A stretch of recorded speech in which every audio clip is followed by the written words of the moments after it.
Washington Journal continues. She was called. You have a good memory for that. We were talking...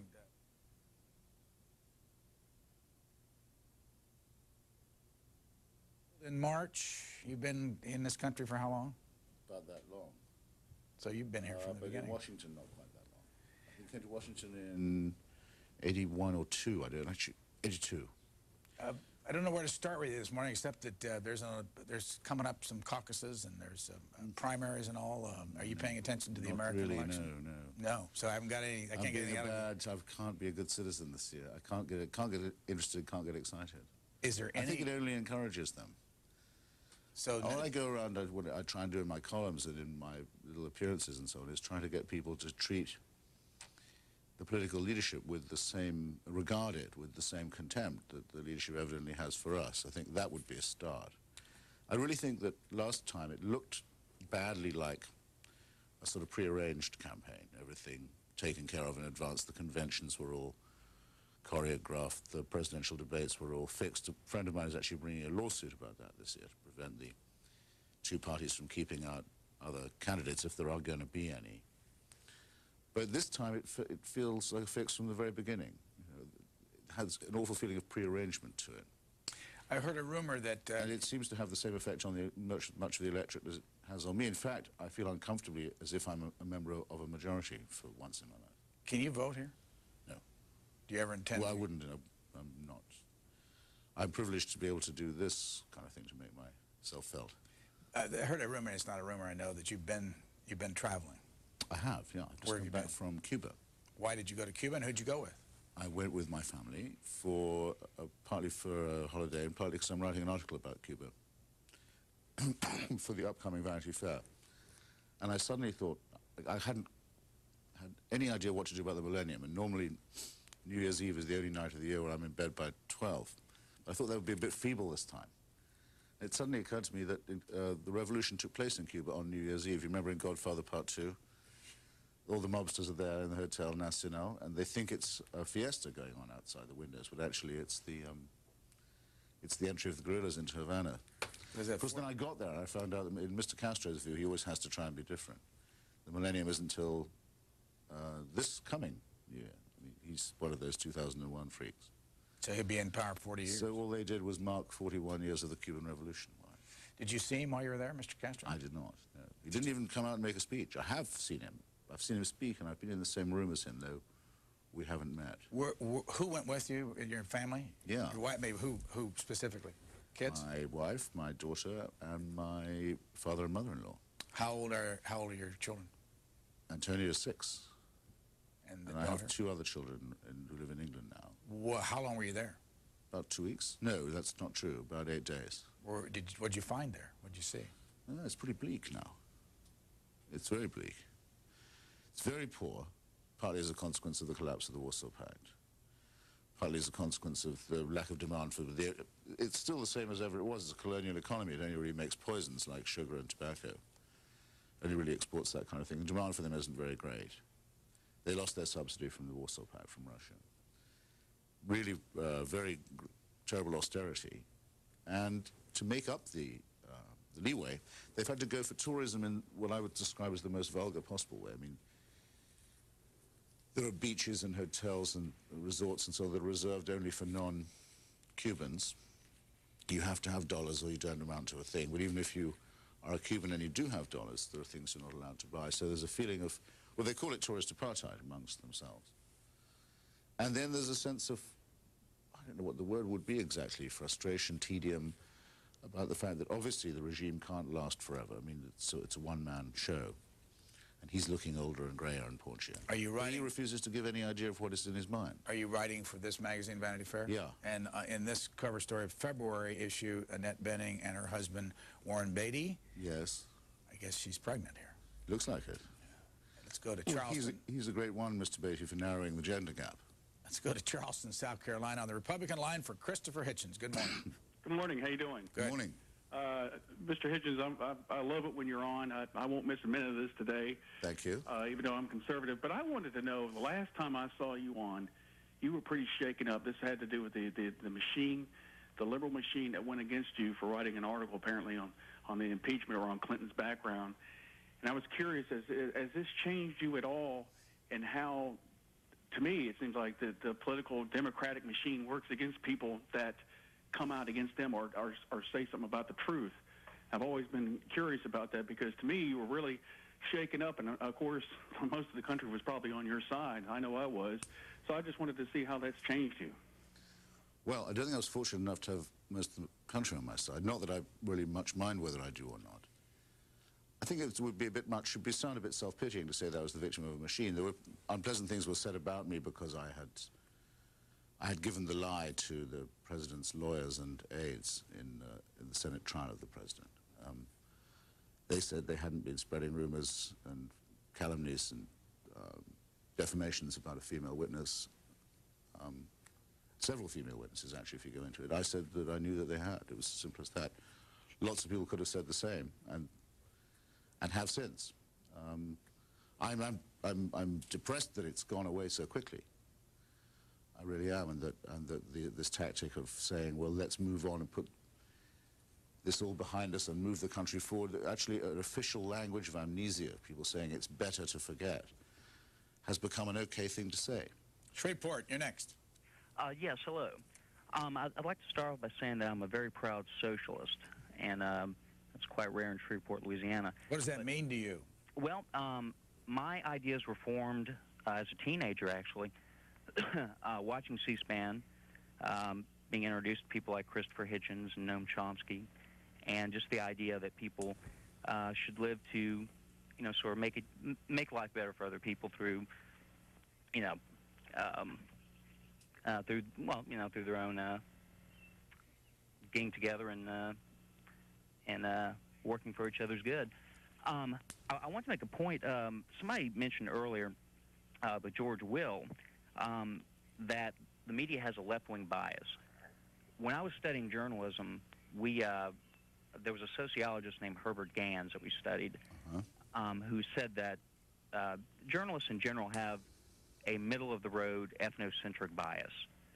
They're pro-capitalist, they're pro-American, and an example of this is during the past war, when the Chinese embassy was bombed, it was called an accidental bombing, and by everyone in the media. And I'm not saying it wasn't an accident, but how did they know that? And why is that sort of thing?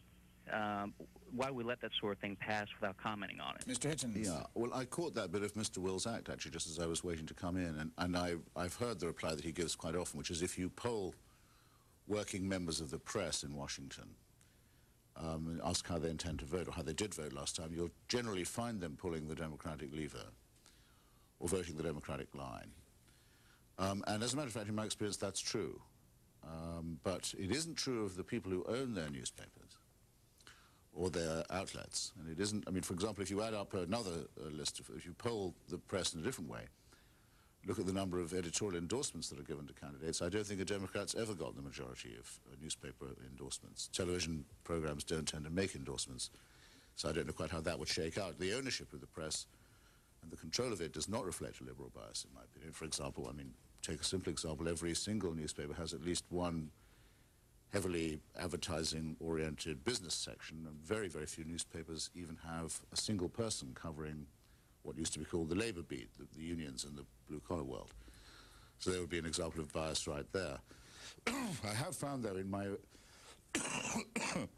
excuse me, in my run-ins with the Clinton administration, that there was a tremendous loyalty to a certain form of democratic liberalism in some sectors of the press. I think a rather emaciated form of it. Made up of people, I think, basically who are terrified of the Christian coalition and who, on matters of what they think of as personal morality and freedom of personal morality, feel committed to what I guess you'd have to call a liberal line.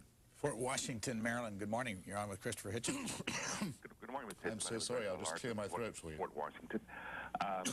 My question was really going to be opposed to Mr. Wills, but he's gone now, but I'm sure you can help me out on this. He made the statement earlier that during the civil rights era that most Democrats were not as adamant for passing it as the Republicans, which at that time would have been true. However, many of the Democrats, or the Solid South, was conservative right-wing Democrat. And of course, they would not vote for civil rights. And once this thing was passed, these guys were transferred, most of them, to the Republican Party, transplants, like the Jesse Helms, this guy from Texas, the Trent Lott. And now the Republicans take the credit for passing civil rights when they are so adamantly against it. My second thing is, when he said that his sports player for the century would be Babe Ruth, and in my opinion, not Jackie Robinson, is almost ludicrous. When Jackie Robinson had to play under circumstances which could have caused his death, he took his fourth best sport and excels very much in baseball. He was an ideal citizen. Babe Ruth was a drunkard, but because of the time, he was celebrated for this. And Jackie Robinson never got the acclaim that he was so richly deserved, only because of his patience and his endurance. Thanks, caller. Mr. Hitchens. Well, I seem to be acting as Mr. George's cleanup crew today. Mr. George Wills. Does that disturb you? George Wills. No, following him with a shovel is always a pleasure, a tonic. By the way, I can help out. The person who said that I disagree with what you say, but I would defend to the death your right to say it, was Voltaire. I was surprised he didn't know that. It was the sort of thing I would have thought he would know off the bat. So let me brag and say that I do know, and that's who it was. He did mention Voltaire, though. Did he? Yeah, he said maybe Voltaire, and he just kind of went off his... Ah, and you thought it might be Thomas Paine. I didn't really have an idea. Paine, but anyway, it was Voltaire, all right. Well, as to the caller's point about civil rights, it is true that in the time of Franklin Roosevelt, when any attempt was made to ameliorate the condition of population suffering under segregation and official discrimination in the South, that it was defeated by the force known then as the Dixiecrats, who we don't really have in quite the same way now. The Democrats had a lock on the South, and it was a racist lock at the time.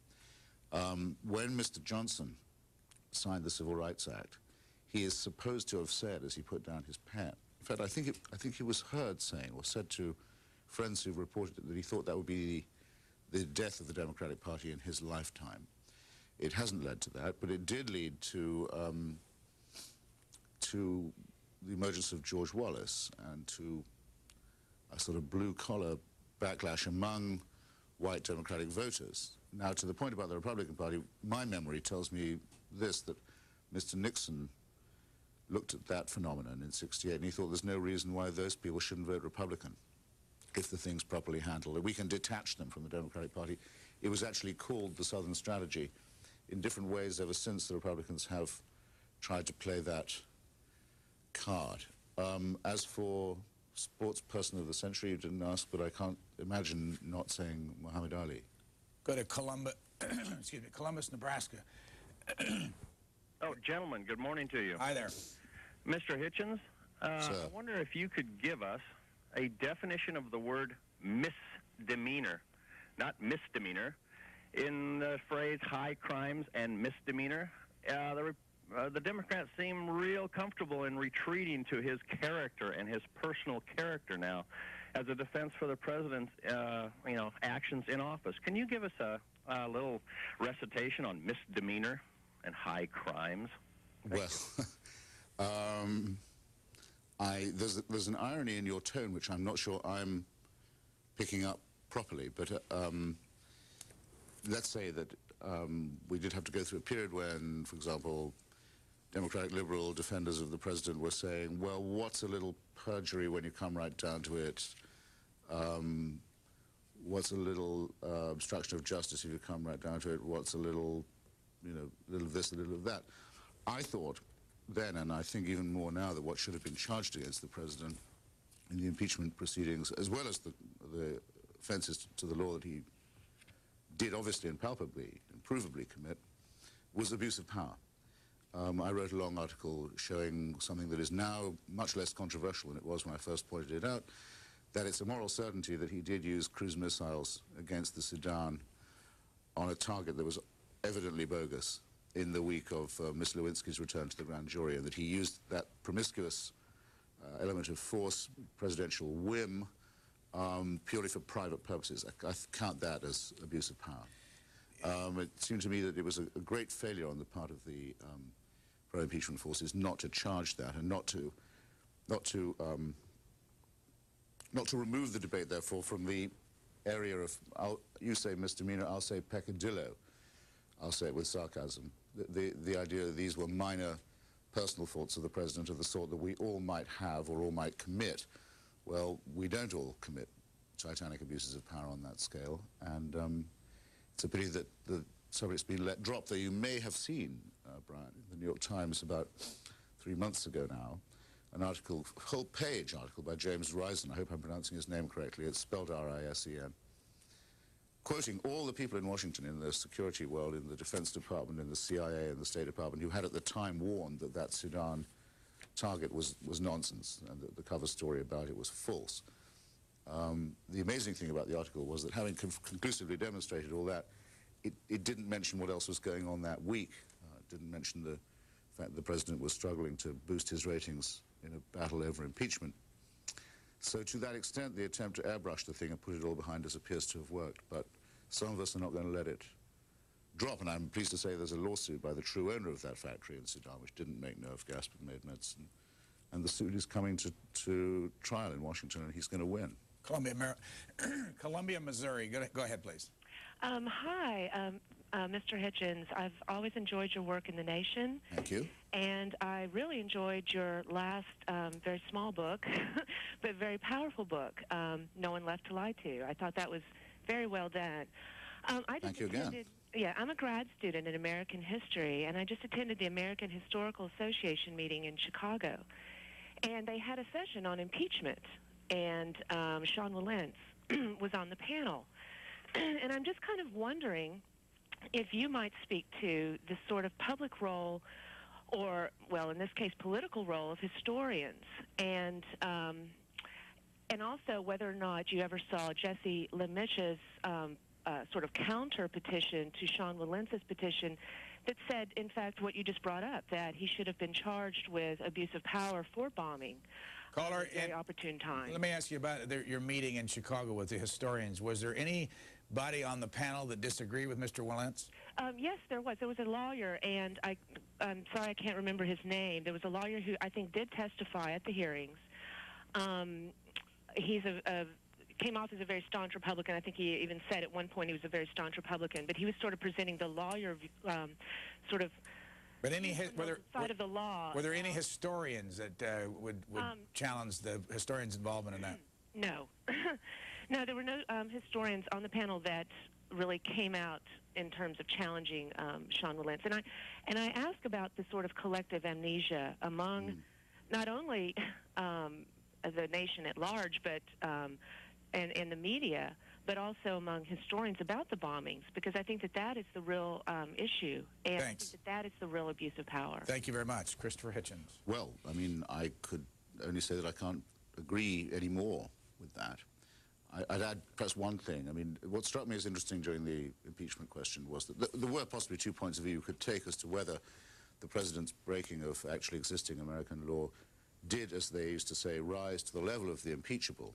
But I used to wonder, well, what happens if the law just takes its course? I mean, he's committed perjury, say, and can be indicted for it, or has committed contempt of court.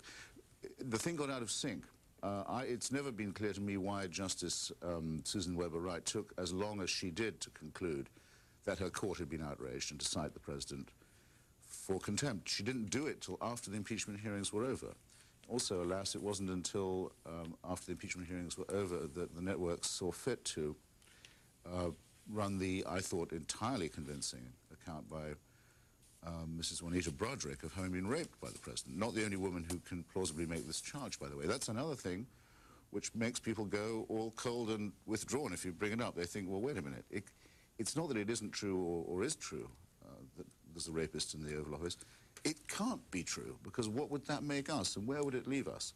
But they have no answer to the charge as brought, excuse me, not as brought, but as made by Ms. Broderick. So they only, and the president refuses to comment on it. He won't even deny it, which is something I think I would want to improve on if I was in his position. Tomorrow, let me get a call. Yeah, this sort of autistic silence descends on the whole culture about the possibility that the guy's a monster. Tomorrow live at 2 o'clock East Coast time, the Republicans debate in Des Moines. live on this network for an hour and a half. On Monday, excuse me, we're both coughing this morning. On Monday, 10 o'clock at night, we'll re-air the MSNBC debate that they're covering out of Iowa with Al Gore and Bill Bradley. It'll go live at 6 o'clock that night. And we're covering union leader, publisher Naki Loeb's memorial service today in Manchester. It'll be on sometime over the weekend.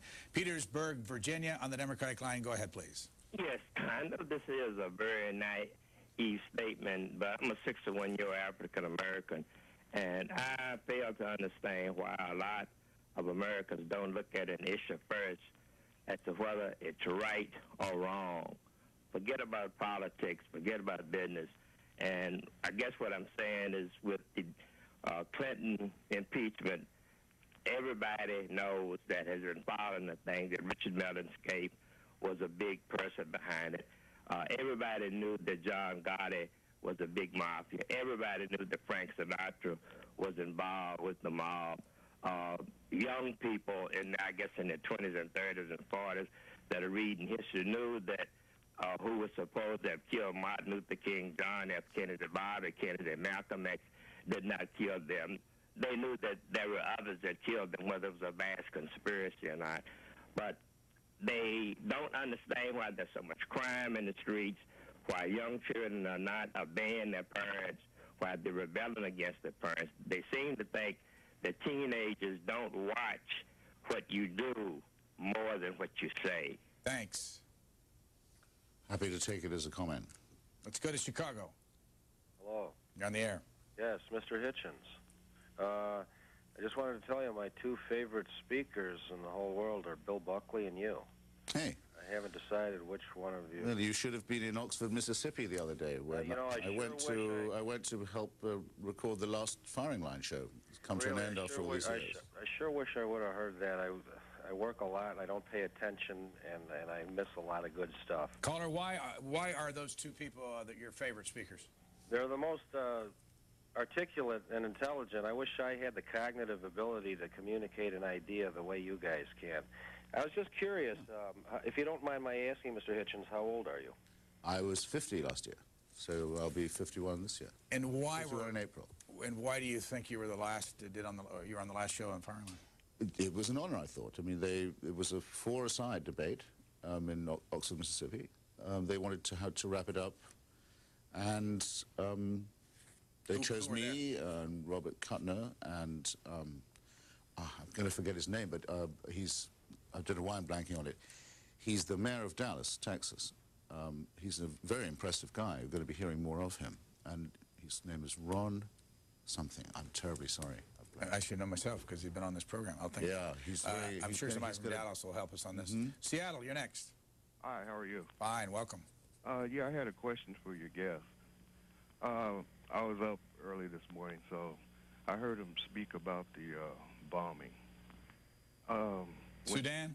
When President Bush and the, what was it, the savings and loan scandal?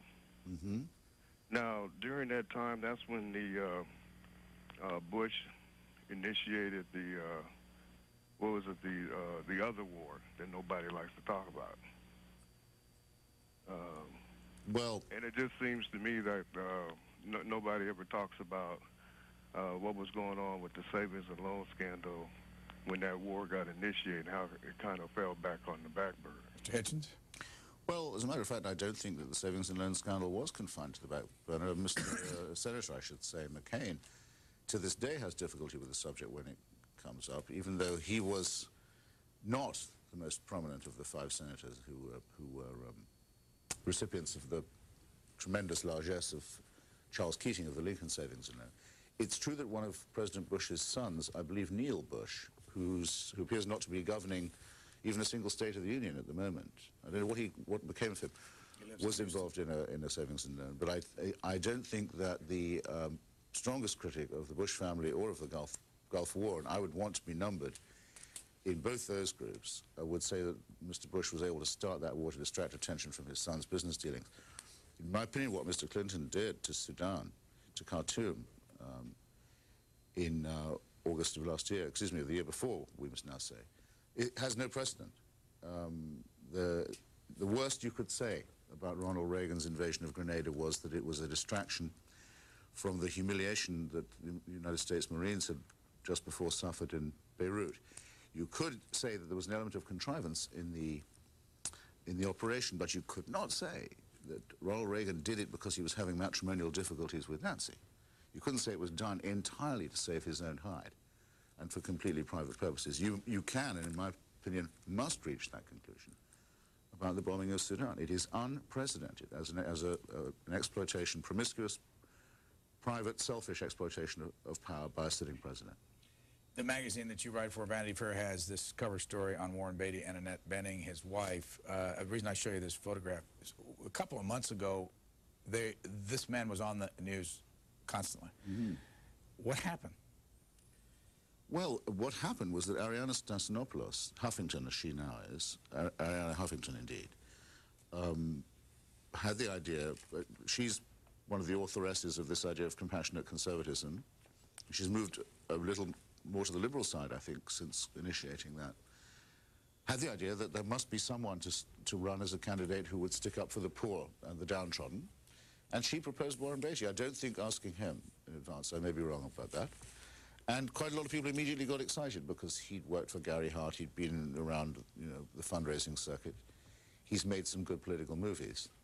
And it was a buzz for about 2 weeks, but it seems to be over. Atlanta, you're next for Christopher Hitchens. Go ahead, please. Good morning. Morning. You know, one thing is very, very obvious of most people in America. We look at someone like Christopher Hitchens and all of the very jealous people of Bill Clinton, and they just go on and on and on and think we can't see through them. God bless you, Mr. Hitchens, because we understand. We would much, much rather have someone like Bill Clinton than you. All you can do is backbite. Well, you have your wish. Now, just hold 1 second. You must indict the Joint Chiefs of Staff, Secretary of Defense. You understand? To make your theory complete. These guys got their own career on the line. So you must do that also with your, you know, with your theory. The next thing you have to remember, before Bill Clinton was president, there was $500,000 of saving loans that were stolen from the people. Now, he wasn't president then. The people who pay that money are people that pay income tax, the poorest of people, okay? Yes. Now, you know about Whitewater. Tell me, who stole that money, okay? Also, can you tell me the missiles that were sold as far as the Iranian people, can you tell me that some of those missiles weren't used on people, but we lift up the people that you all want to love, and you're going to take down a man that doesn't have a connection, that done it all on his own. Bill Clinton doesn't have a powerful senator as his father, like Al Gore, or a powerful president like his father, George Bush. But neither one of y'all, I haven't met not one person that I've been able to see in America that can touch Bill Clinton for the facts and what he knows. And what you have done, you have taken a man and used the power of the law and the media, and you have framed him in effect over lie about a sexual offense that you can't even get pregnant by. Thanks. I'll let you go. The phone was beginning to fade on us. And no, but I think he was getting towards the end of his peroration there. Well, on the point about the Joint Chiefs, I mean, what the caller correctly says is that if that was an abuse of power, the bombing of Sudan, then the Joint Chiefs are as indictable, so to speak, for it as the president. Well, one reason why I think my theory about this abuse of power is correct is that the majority of the Joint Chiefs were not informed or consulted about that decision. That's one of the things that makes it unprecedented. That was the striking thing about the New York Times article, sir, to which I can refer you, was the number of people who had been, so to speak, presidentially kept out of the loop, so to speak, who would normally be in it on a decision of this kind. And of those who were brought in, most counseled against it, partly because the target was very likely to be what it has since proved to be, namely a bogus target. National journals. I'm sorry. Well, I don't know if I would seem evasive if I didn't answer all of the rest. I mean, quite clearly we have a partisan of the president here. I would just say you're quite right in saying that he made it, so to speak, on his own, didn't come from privilege into politics. And that you're also right in saying he has an impressive command of detail and data. That's why it's so surprising and so depressing that he lies so much and so often. It's also why he can't be believed when, as he often has done, he and his subordinates claim not to remember things that really must have stuck in their memories. Let me ask you, Mr. Master of Detail, Mr. Briefing Book has no right to take refuge in the I can't recall defense. Just want you to give very quick reactions to the 4 names I'm going to give you. George W. Bush. Mediocre non-entity, I think. John McCain. Overrated blowhard. Bill Bradley. A man who boasts of having Henry Kissinger as his foreign policy advisor. That does it for me. Al Gore. A pathetic doormat of a man who's been subjected himself to 8 years of humiliation now, and must wish every day that he'd had the nerve to run against George Bush in '92. He must relive his decision not to do that every day. Couple of quick... you can't have a shred of self-respect left to him. Pat Buchanan.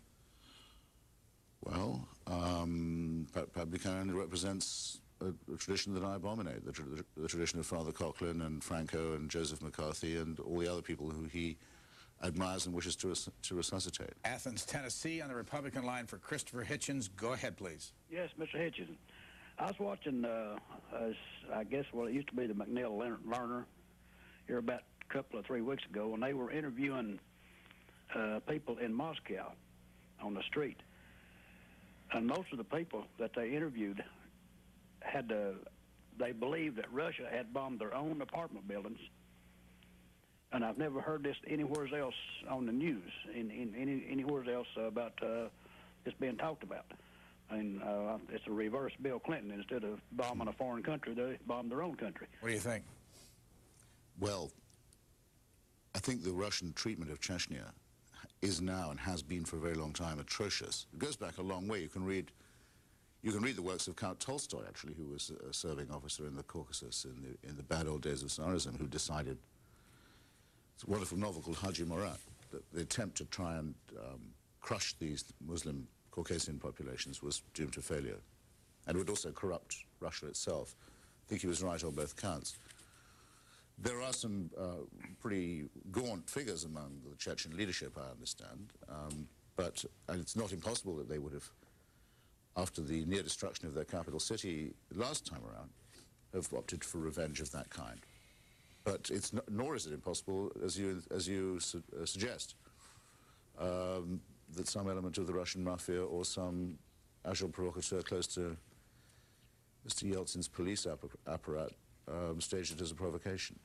The National Journal has its biennial salary survey of Washington lobbyist Gene Upshaw of the National Football League Players Association is #1. You can see him there on the cover.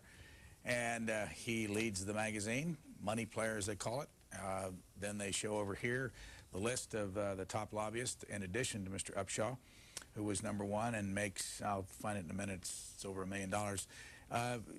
Let the good times roll. National Journal's first salary survey ran in 1990, they say here. And here's the list, and they show the comparisons. Jack Valenti, $1 million. It was $672 in '89. Robert Vagley, $474 in '89. He's the American Insurance Association. It's up to $925. Donald Ogilvie from $450 to $635, American Bankers Association. John Damgard, $407 in '89. Future Industries Association, he's up to $485. Goes on Heather Ruth at $230 up to $612. She's the Bond Market Association. I'm going to ask you about this in a moment. Greenville, South Carolina, go ahead, please. Oh, what a thrill, Brian. Morning. I wonder if you can hear me. We can. I've learned that the reason some of us sound so pathetic is we've been on mute and we've lost track of your conversation, and I apologize. Last time I called you, I sounded like a schizophrenic terrorist. I think I'm the first one who mentioned Y2K to you, and you nor your guest had any clue at the time. But what I'd like to bring to your attention this morning is the Washington Times article. The headline is, Jane Fonda becomes a born-again Christian. And I'm stunned that no one else has mentioned this morning in the light of the fact that she and her wonderful husband, Ted Turner, who I admire greatly, has made some pretty disparaging remarks about Christians and has kind of taken it on the chin. But according to this article, one of her longtime critics calls it a conversion, right up there with Saul of Tarsus. And I wonder if the Christians who are paying attention might pray for Jane.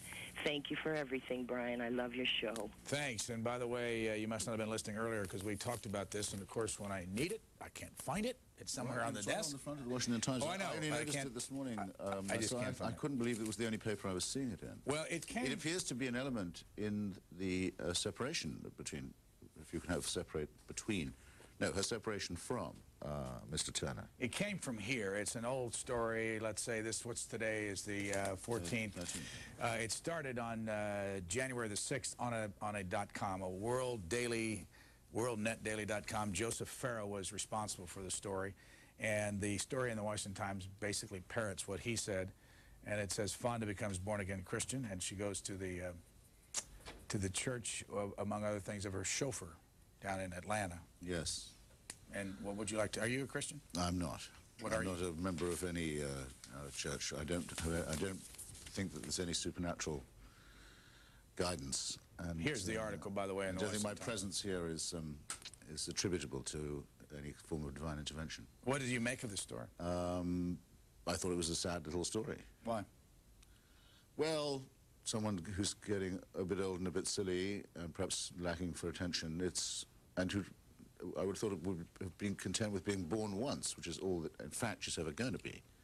Or any of us are. We're only going to be born once. So all this born-again stuff just gets me down, gives me a pain. Says in this article, I'm extremely impressed with the genuineness and the sincerity in her search for spirituality and wholeness. The Reverend Gerald Durley, pastor of the Providence Missionary Baptist Church in Atlanta, where Miss Fonda has attended services, told the Atlanta Journal-Constitution, I think she's found a certain sense of peace among people who found peace with Christianity. So hard to object to, isn't it? You know what I think what I don't like, well, there's a lot of it I don't like, as well as finding it totally intellectually and morally unconvincing, is that this is the form that they believe modesty should take. It's going around all the time about how you've found God and how God has a special purpose for you. And this is construed as humility. It seems to me the height of immodesty to say that you've been chosen in this way or selected, or that you could possibly know that you had been. It's arrogant and conceited and egotistic. Waterville, New York, on the Democratic line for Christopher Hitchens. Go ahead, please. Yes, hi. I just wanted to make a comment and then ask Mr. Hitchens a question. My comment is I keep hearing about this mother dying on the raft that brought the boy over from Cuba, which is a tragedy in itself. But is they ever considered, what if the mother had survived and the child had died? Women are charged in this country all the time with endangerment of their children. They're even charged with murder. I would just like to ask Mr. Hitchens what his feeling is on as far as the boy going back to Cuba. Thanks. Well, it's a no-brainer if his father and his grandfather want him, and of course it would be a no-brainer if it was any other country but Cuba. But whenever the name Cuba is mentioned, large numbers of people in the American political establishment consider themselves to have been given permission to take complete leave of their senses, and you can see it time and time and time again. The fact is, though, I made an interesting discovery when I was in Cuba. The United States Embassy there, well, it isn't an embassy, of course, it's an interest section, so-called, because there are no formal relations, issued a lottery of 20,000 visas last year, which is the legally agreed number with the Cuban government. And this lottery of 20,000 visas was advertised in the Cuban Communist Party press. In fact, the form that you need to apply was printed in the communist paper. It's called Granma. They got more than 500,000 people applying for these 20,000 slots. And you had to be, I believe, over 18 and under 50, and only one person per family could apply. So that's a lot of people trying to leave. Now, none of this would be necessary, and none of this awful pressure would have built up, I think, if the commonsensical policy of lifting the embargo was ended, and if normal relations existed between this country and what is, in effect, its closest neighbor after Mexico and Canada. And it's the failure of any politician to have the nerve to say that that's what we should do that leads to women, I can't guess at her motives or how miserable she was or how desperate, but women being put in that false position with their children too. Former presidential candidate John Anderson in 30 minutes on this program. Cleveland, Ohio for Christopher Hitchens. Good morning. Good morning, Brian. Great program. Christopher, My wife purchased your book, No One Left to Lie To, Good. for me for Christmas. Once I started reading it, I couldn't put it down. Great book. Thank you. I wish more people that have called in this morning would read your books so they could understand more about our good President Bill and Hillary. My other question is, are you working on another book, possibly? Thanks. Well, I'm actually working on updating that one, which contains, I hope you haven't spotted them yet, one or two lamentable mistakes, partly the result of haste, so I want to comb them out. And I want to update it a bit for some developments in the struggle to impeach the president that have occurred since. And then I want to perhaps add a chapter or two about his lovely wife and her feeling that just as presidential therapy worked so well for her husband, senatorial therapy might have a chance of working for her. How do you feel that most of the calls that have congratulated you and thanked you and said they bought your book are Republicans? How do you feel that your book might have sold because conservatives or Republicans bought it in a society that is market-oriented? Sure, I feel entirely happy with that. Doesn't bother you? No, no, sir. Not in the least. In fact, more power to their elbow and their purchasing power, too.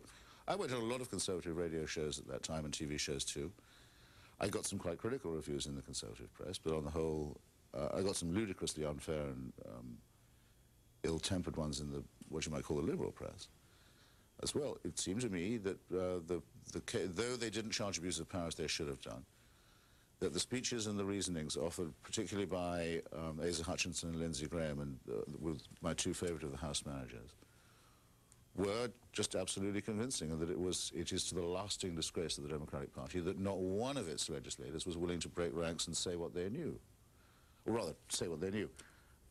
Act as if what they said they knew to be true mattered and was a matter of principle, and that it wasn't a disgrace that such a man should be president. Indianapolis, go ahead, please. Hi there, how are you? Welcome, sir. Say, I have a question for Mr. Hitchens. Am I very far wrong when I say that the enemies of Pat Buchanan have supplanted the word isolationism for the word patriotism? Thank you. Have supplanted the word isolationism for, I think, I'm not certain I follow the grammar of the question, sir. He's not still there. Let me ask you about this National Journal survey of the top 50 highest paid trade associations. Yes, I saw this yesterday in the Post. Yes, Gene Upshaw is $1.8 million a year. Frank Zarb, who used to, I think, be in the Nixon administration, runs the National Association of Securities Dealers, $1.5 million a year. Ron Ziegler, he's no longer in this job, but as the National Association of Chain Drugstores, he was getting $1.4 million a year. Yeah, I once went to speak at his convention in Palm Beach. We had a great time. And they paid you? Yeah, not badly either. Jack Valenti, $1 million. Carol Campbell, former congressman, $891,000. And Jack Valenti was down, I read. That he wasn't riding as high as he had been. Yeah, well, he's getting the same money, but he's not not number one. More people are getting more money than him. Then you have Carol Campbell, as I was mentioning. What do they do for the money? Isn't that what you want to ask? I got some more here I want to tell the audience about. Frank Fahrenkopf on this list at $752,000. He's the American Gaming Association. Former Congressman Willis Gradison, $737,000, the Health Insurance Association of America. Former Congressman Henson Moore, American Forest and Paper Association, $703,000. Former Congressman Dan Mica, Credit Union National Association, $688,000. And then a little bit lower is Al Gore's former Chief of Staff, Roy Neal, United States Telecom Association, $511,000. Yeah. Well, I would like to know what they do for the money and what they do with it once they've got it. I don't know what it can be like for people who are just getting by and maybe working more than one job to see those sorts of salaries being paid for people who are just basically in Washington to blow their organization's own horns. I mean, how tough is it to be Ron Ziegler in that position? Nice though he was to me in a couple of other ones. Wayne LaPierre. It's the NRA. NRA, $249,000. Sarah Brady, Handgun Control, $238,000. Who knew? Lemon Valley, Nevada. Go ahead, please. Good morning. Hi. Hi. Three things. I was very amused at your quick wit, and you described the rogues gallery of candidates just now. Oh. It was the merest abuse. I mean, I'm sorry. I'll try and be wittier next time. Do you think it's? I think it's deliciously ironic that you've been adopted as a darling of the right wing since you're a leftist like me. The third thing. Well, the right wing was happened to be right on an important matter of principle, which. This issue about Sudan wasn't Afghanistan also bombed at the same time in response to the bombings of our embassies? And yes. If Afghanistan was bombed for legitimate reasons, how does that affect your theory that the whole thing was used as a cover for the Monica Lewinsky? I think Afghanistan was legitimate. That leads me to believe that Sudan was simply a mistake. On the Afghanistan is different also because, as far as I know, there are no diplomatic relations with the Afghan government. I may be wrong there. There are with Sudan. And it's believed that Mr. Osama bin Laden is there or was there. Though actually, as I remember, at least one of the cruise missiles hit Pakistan, which had just not long before that gone nuclear. So I'm not sure of the prudence of the operation. It doesn't affect my theory at all. Drayden, Maryland. Good morning. Morning. Bravo Zulus to you, Brian. You're the master of this format. Well, that's an old Navy term. You wouldn't probably know that, except your father was in the Navy. Yeah, he was. Yeah, very much so. So he'd know Bravo Zulu. I've just spent a week reading and reviewing all the novels of Patrick O'Brian. Have you tried them, by the way? They're wonderful. The deceased Patrick O'Brian. The late Patrick O'Brian. Yeah. Yes, sir. Mr. Hitchens, I'm not sure that you're considered universally the darling of the conservatives in this country, but I do admire your ability to speak out on something that so obviously was wrong. And that's my point. Mr. Will, who was on earlier, and yourself are pretty much to be considered at opposite ends of the spectrum, but the striking point is how obtuse a bend was made in that spectrum to meet in the middle at both ends in recognizing that Bill Clinton and his minions were so adamantly wrong in the way they handled the process after he was flagrantly caught out. I'd like your comments on that. With regard to how the spectrum was bent to recognize that and why the middle ground of that spectrum is pretty much turned a blind eye towards the process. Christopher Hitchens. Well, there were people on the left in 1992 who were actually almost the only ones to point out that there was something funny about the way Clinton did business in his home state of Arkansas. There was something funny about the way he raised money. There was something a bit iffy about his attitude to women. And so on. I mean, I remember making this point myself, and not alone. Alexander Coburn, also in The Nation.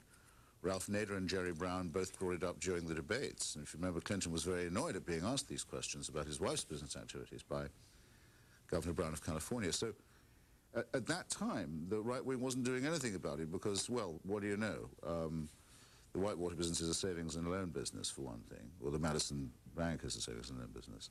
They didn't particularly want to bring up savings and loan, the Republicans that year. It's easy to see why. Nor did they want to bring up campaign finance misbehavior for obvious reasons. On topics like that, there's very often a kind of mutual assured destruction between the parties, a consensus not to bring these things up. It wouldn't anyway have been the Republicans raising topics like that against Clinton. So for a while there was a rather sort of weird, eerie protection of Clinton, and he was attacked only from the left.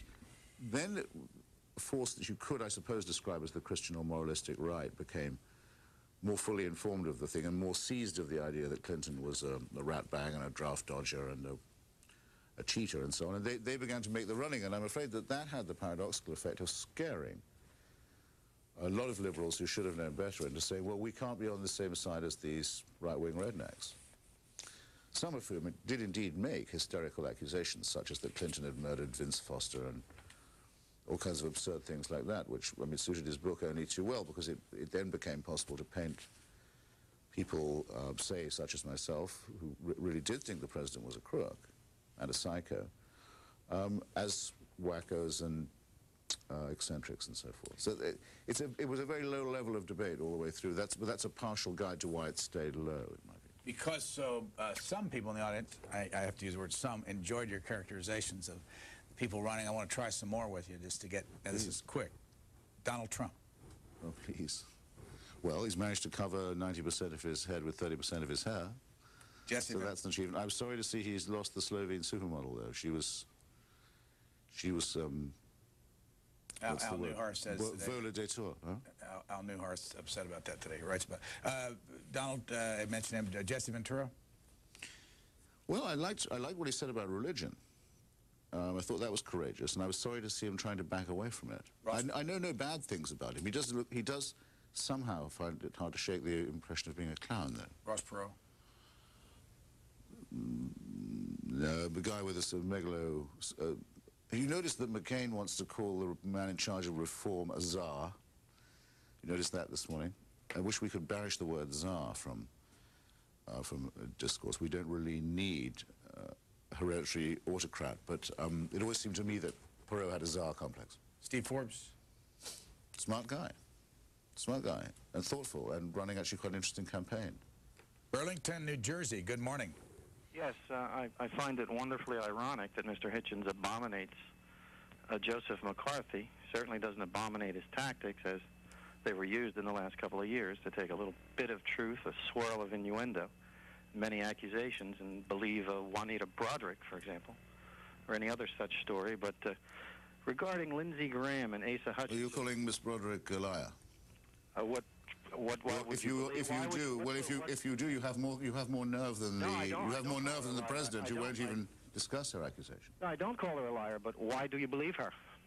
Well, because I think her story has been extensively checked out and found to ring true wherever it's tested, and because I know of no motive for a woman. Story of rape. Yes, I know of no. True where it's tested. I know of no motive she could possibly have. Well, let me just to have confected such a thing. By the way, well, you might. Can I just say one thing? I have very little time. Regarding Lindsey Graham and Asa Hutchinson, the difference between those two people is Mr. Hutchinson recognized the failure of that committee, which will be their legacy, to actually investigate the matter before they rushed through impeachment articles. And when it got to the Senate, Mr. Asa Hutchinson was not one of those so-called House managers whining all over the media that how can they not let us call witnesses? How can we prove our case? Well, Mr. Hutchinson knew the irony of that statement and the exposure that Mr. Graham was making of himself as being a member of a committee that failed to prove what they later wanted the Senate to convict on. Thank you. Well, I think I've obviously failed to find his common ground button. I think we've said enough about the impeachment matter. Let me keep... If he challenged me directly on Ms. Broderick, I'm willing to, if we have time, say why I think she's telling the truth. I think you said it. I mean, I think you gave... Well, I know the reasons. There are no negatives. There's no reason to think that she could have or would have wanted to make it up or had any inducement to do so. In fact, for a very long time, she was hoping not to be made public, which was something in the end she was unable to avoid. She only told her own story when it was in danger of being told, or had been partly told by others.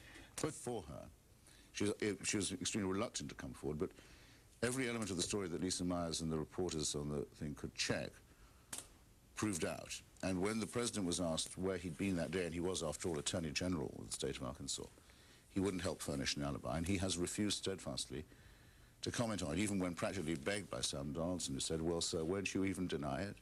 Now, if I was a man accused of rape by a woman of character and reputation like Miss Broderick, I'd want to do a lot better than saying absolutely nothing. And I think that women who make false accusations of this kind should be prosecuted with extreme severity, by the way. Oakland, New Jersey. Hello. Hi. Kudos to C-SPAN for the fine service they provide, and my admiration, even though I am a conservative, for Mr. Hutchins' clarity of language. One thing he said earlier, which bugs the heck out of me, is the use of a certain phrase that was used throughout the impeachment. And in my way of thinking, whenever you commit a crime, you usually lower yourself to the level of a crime. Don't you find it irritating to use the phrase, rise to the level of a crime?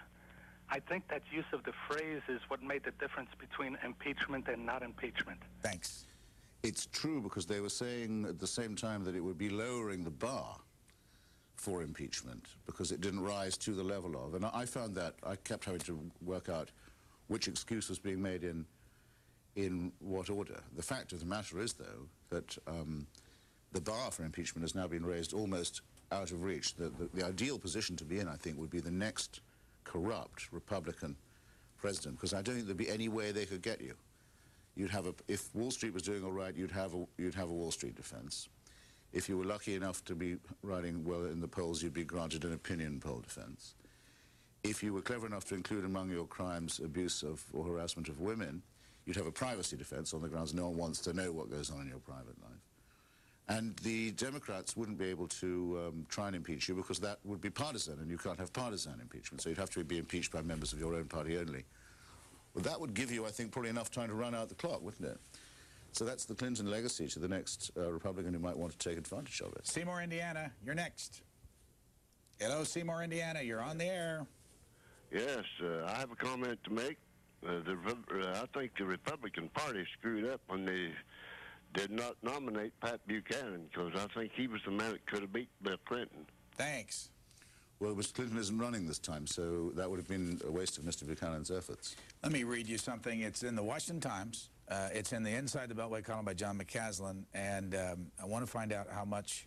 I just want you to put this in perspective. It takes a little bit to read it. Veteran newsman and former CBS anchor Walter Cronkite wrote 2 years ago that he did his best to report on the issues of the day in as objective a manner as possible, and, quote, when I had my own strong opinions, as I often did, I tried not to communicate them to my audience, unquote. But then the circumstances were different, he noted, and Mr. Cronkite found himself, quote, in a position to speak my mind. It so happened that among his first tasks was to nail the Christian Coalition at the cross. Quote, with the Christian Coalition, I have a problem, Mr. Cronkite wrote in 1998, labeling the 2 million-member coalition a well-funded, genuinely radical movement that possesses a militant ideology. Now, this year, 2000, Mr. Cronkite has taken up the cause of world governance. That's in quotes, desiring that the United Nations do the governing. Quote, the United Nations, formed in 1945 to deal with global problems, has had many successes, he writes, on behalf of the World Federalist Association's campaign for global change. Still, he says, it can do much more. Quote, if you're thinking you're already involved in enough causes, think about this. Until we have effective international law to forge genuine, enforceable international solutions, many of the most vexing problems we face will continue to defy remedy. Which bit would you like me to Well, first of all, are you in agreement with that? With the last bit? Yeah. Well, I certainly think that the framework of international law needs to be strengthened, and I'm pleased with a couple of things that have happened recently. In particular, the discovery that dictators are not above the law. In other words, I take the view of the Spanish court that General Pinochet should have been extradited, and I think that was a major step forward to show that the law applies to all people. Crimes of murder, kidnapping and torture and so on don't have any immunity at that level. And I'm pleased, by the way, also that certain non-government organizations have been able to intervene in countries like Rwanda and Kosovo and so on, where the rest of the international community had failed, and sort of provide something like the simulacrum of the international community until more can be done. John Anderson. But I'm astonished to find that and you sort of unhorsed me by saying that Mr. Cronkite had begun by saying he always used to keep his opinions to himself. That's not how I remember it at all. I remember him making a huge fuss about the war in Vietnam, for example, on the air. It seems to have changed a lot of people's minds at the time. We're running out of time. John Anderson, by the way, who'll be with us in 15 minutes, is president of the World Federalist Association. And I got one more call, but I want to ask you about John Anderson. What would you say about him? You might meet him, by the way, on your way out. Is he the guy who ran against Carter? He's the guy that ran in 1976 and got, I think it's 76, 5 point. Yes, I remember him. 7% of the vote. He's also the guy who once proposed there should be a constitutional amendment saying the United States should be a Christian society. So if I do get the chance to run into him in the doorway, I want to ask him what was running through his mind when he thought of that. 1980. Okay. It must have been 80, because it was the year of Reagan's election. It was Ronald Reagan and Jimmy Carter. Let's go. Next to last call for Port Allegheny, Pennsylvania. Go ahead, please. Good morning. Hi there. Thank you for this opportunity to speak with you. Welcome. Christopher, I enjoyed what you said about the being born again and the modesty and how the two don't coincide. I just wanted to ask your opinion on Susan Faludi and her 2 books, Backlash and her new one, Stiff, if you've read them and how you view those. Thank you. I have not read them. I'm terribly sorry. So you have nothing to say? Well, I think I probably better not. I have read work by her that I have liked. I read, actually, there was a brilliant article about pornography in the New Yorker, which I believe forms part of the new book, which has the rather risky title of Stiffed. So to that extent, I suppose I could say that where I was familiar with her work, I've enjoyed it. Christopher Hitchens, thank you for joining us. Always a pleasure. We're going to have to unhook here when I stay here and continue chatting with the audience, and please come back. It takes nothing, anytime. The Cuba situation is going to be written about in what Vanity Fair? The upcoming one, yeah. The February one's out right now. It'll be in March. Okay. Thanks. Watch the space. Thanks for coming. We have about an hour to go on this Friday Washington Journal, and John Anderson will be with us at 15 after the hour. But downstairs in our control room is Christopher Long, who is our director.